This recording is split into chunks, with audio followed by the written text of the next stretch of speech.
everyone, I'm Alex and I'm the hands behind Lovecraft Crochet. My plushies are for the anxious, depressed, autistic, and neurodivergent. Small enough to travel in a purse, backpack, diaper bag, or even your pocket.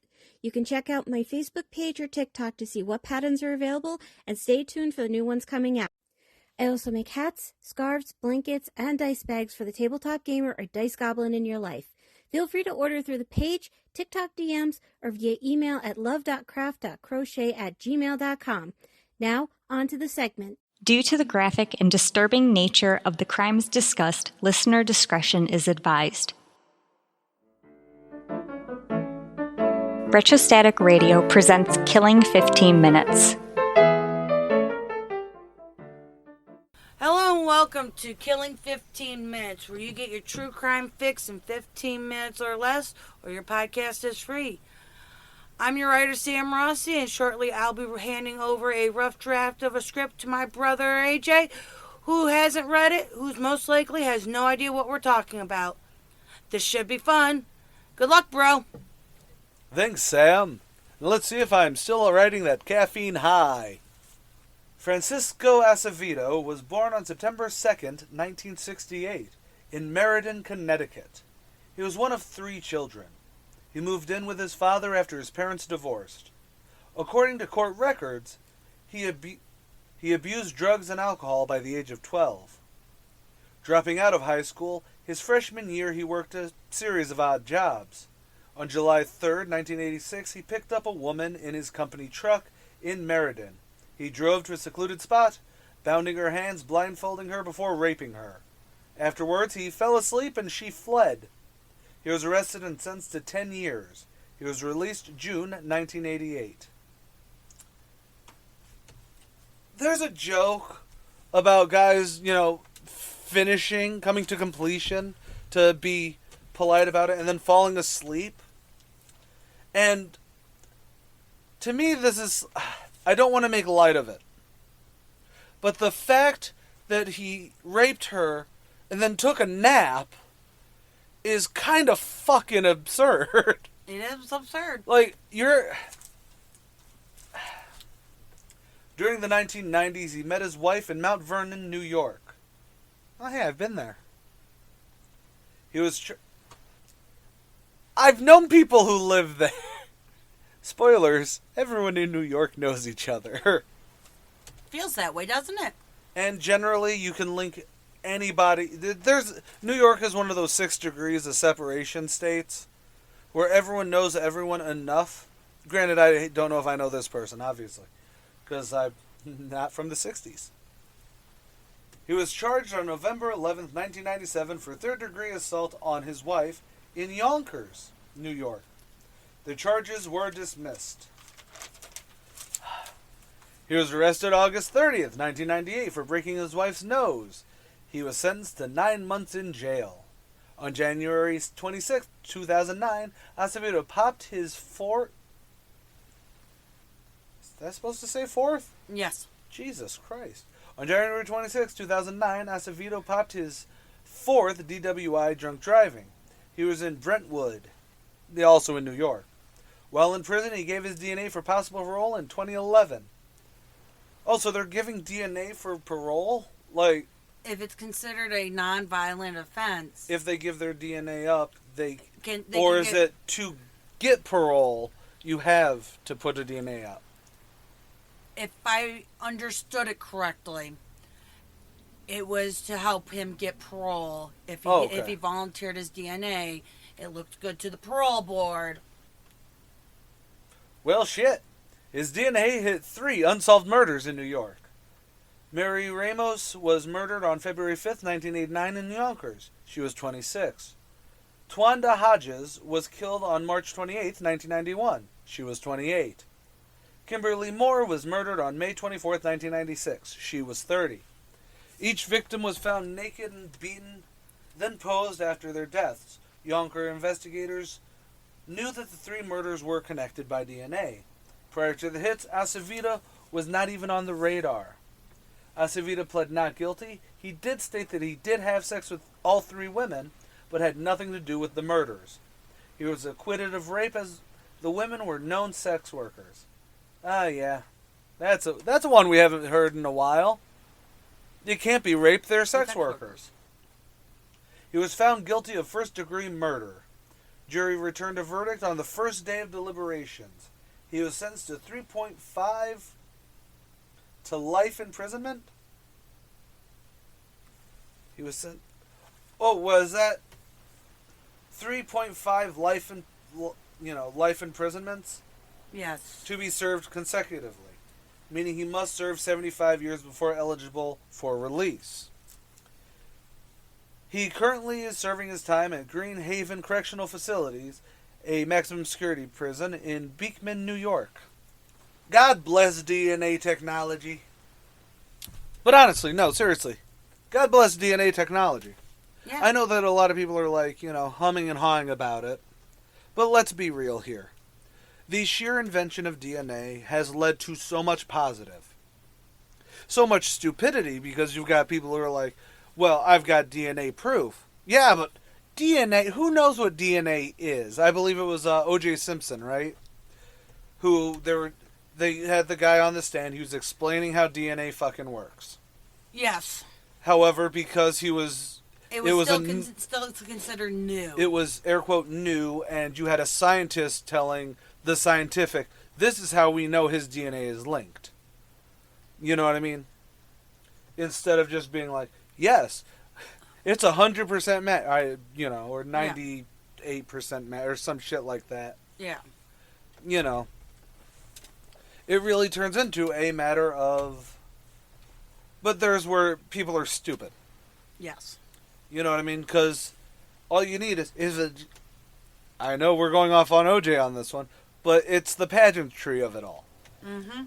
Whereas I'm actually really glad, 30 years later, we actually understand more just on a basic level. One, I think 9 months... This guy was a shitbag. Yes. Okay? Point blank, no holds bar, he was a shitbag. Again, I don't mean that he was misunderstood and then society turned him into, being or there was a mental thing that made him eat people's faces. This is just a stereotypical shitbag. Yes. And then and that's not even going into the rapes and murders. Well, the first rape, the word... that was the first shitbag... yes, raping a woman is a shitbag maneuver. Taking a nap afterwards is just fucking insane. We've covered so many fucking people who have, I must kill, or else there will be an earthquake. I need to steal her left fucking shoe. I need to make a resin mold of her tit. I know that was the same person. Yes. I need to eat my gay lover's face. I need to kill my daughter because she knows I'm going to kill my husband because I'm screwing the guy next door. We have seen all these.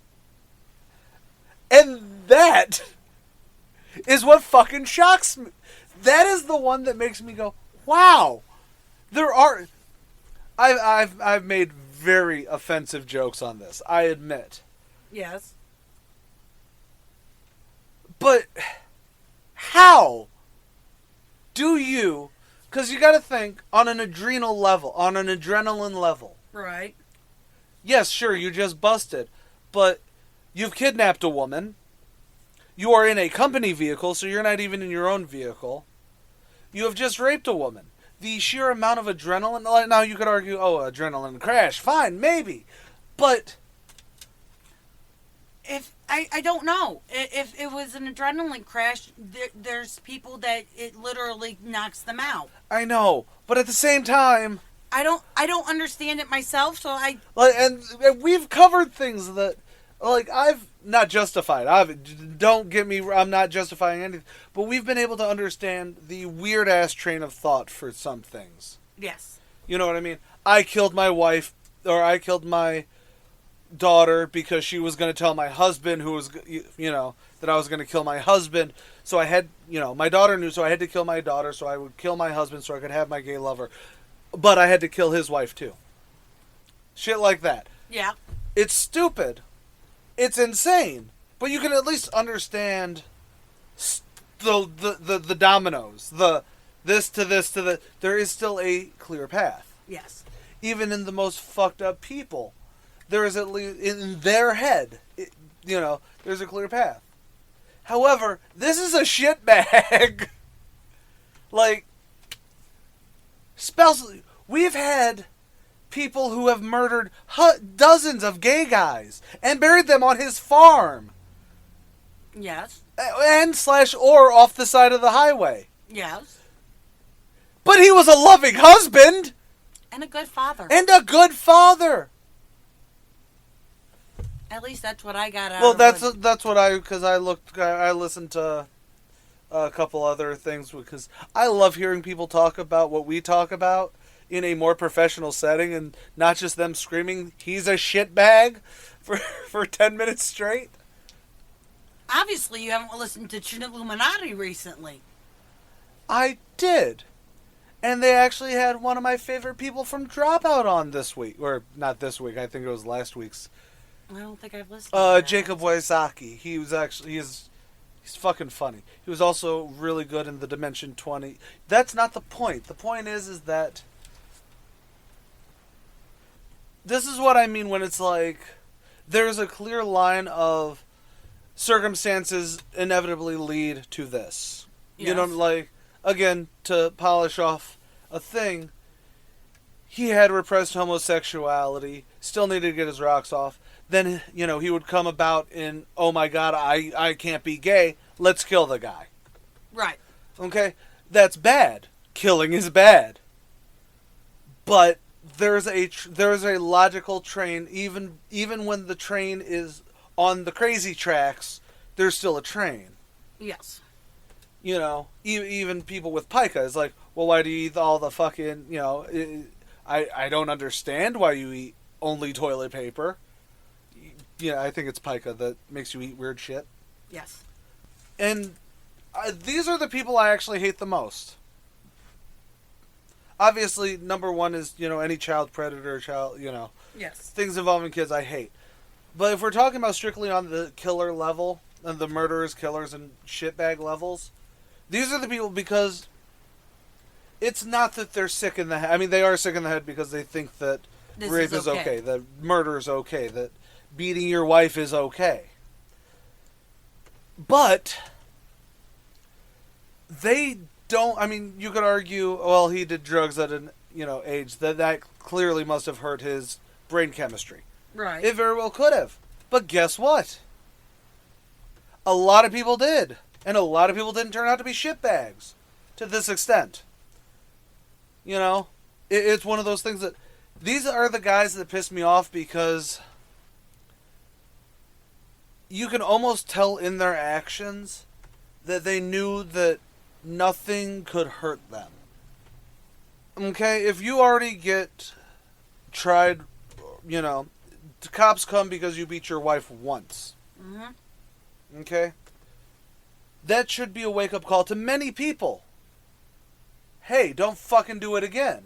Right. But then you got shitbags who are like, hell, they acquitted me the first time. Let's fucking see how far we can go. Tyson this shit. Original Tyson, not Paul versus Tyson. Oh my god, that fight was fucking terrible. Don't get me wrong, it was still, I think he's, 73? 68? 73? 58? No. Tyson is older than Mom and Dad. Oh, then he's 68. No, it might be 68. It was something 8. No, he's 70. I want to say, look it up real quick. But the point is that, and those are the shitbags that all of us need to stand against. But that's the point, is, and even with, wow, we have your fucking DNA. Well, okay. 58. He's 58, really? Yeah, he was born in 66, so he's actually, like 4 years young. Yeah. 3 or 4 years younger. No, they just turned 61. Right? Yeah. So that would be 3. That would be math, right? See, I knew it was 8. I knew it ended at an 8. 68 didn't sound right. 48 was wrong. But there's where I hate these guys the most, because, and you could argue that it's me bringing up a lot of my personal resentment towards shitbag men. Don't get me wrong, we've had some shitbag women. Yes. Eileen Wuornos, for instance. But you could also see where her circumstances were shitty that made her a shitty person. I'm sure his situation was bad, but he was decent enough that he got a wife, even after, coming out of jail. I'm sure that was a great conversation starter. Yeah. But all I'm going to do is say, thank God for DNA testing. And we need to reallocate the funds of our law enforcement things, because we have so many DNA tests just sitting there waiting to be tested. Correct. Specifically I know in New York State there's millions. Yeah, there is millions. There is, I believe a friend of mine who was unfortunately a victim of sexual abuse. Her dude went first. The case took 2 years to even get to a second court date, which he was free on during the entire time. The lab results it took 2 fucking years to come back. Mm-hmm. And it's like, and it's at the time. This was 2000. 2008, 2009. I want to say 2008. Possibly 2009. Not the point. Anyways. And even then it was like, well, yeah, there's like 23 labs, in the region that can do it. New York City is its own can of weird bullshit. And that's where it's a matter of, it's not about, I will never be about defunding the police. I will be about reallocating resources. Yeah. As well as better training. But the biggest thing is that we need Mariska Haggerty actually testified in front of Congress. This got to do with Law and Order, doesn't it? Well, yeah, because of SVU, she's learned so much about rape cases and how the court system is stalled because there's a limitation on how long you can before samples deteriorate and everything like that. Right. Yeah, no, I totally agree. So she testified in front of Congress about getting better allocated funds to help with this crisis. Because it really is a crisis. It is. But, anyways. That's all I gotta say. Okay. Sign out. I'm AJ Carey. I'm Sam Rossi. Later, y'all. Killing 15 Minutes is hosted by Arthur Carey, with scripts written and researched by Sam Rossi. If you like this episode or want to stay updated on this series, consider following Killing 15 Minutes on Patreon or Retrostatic Radio on all major social media platforms. Good night and God bless.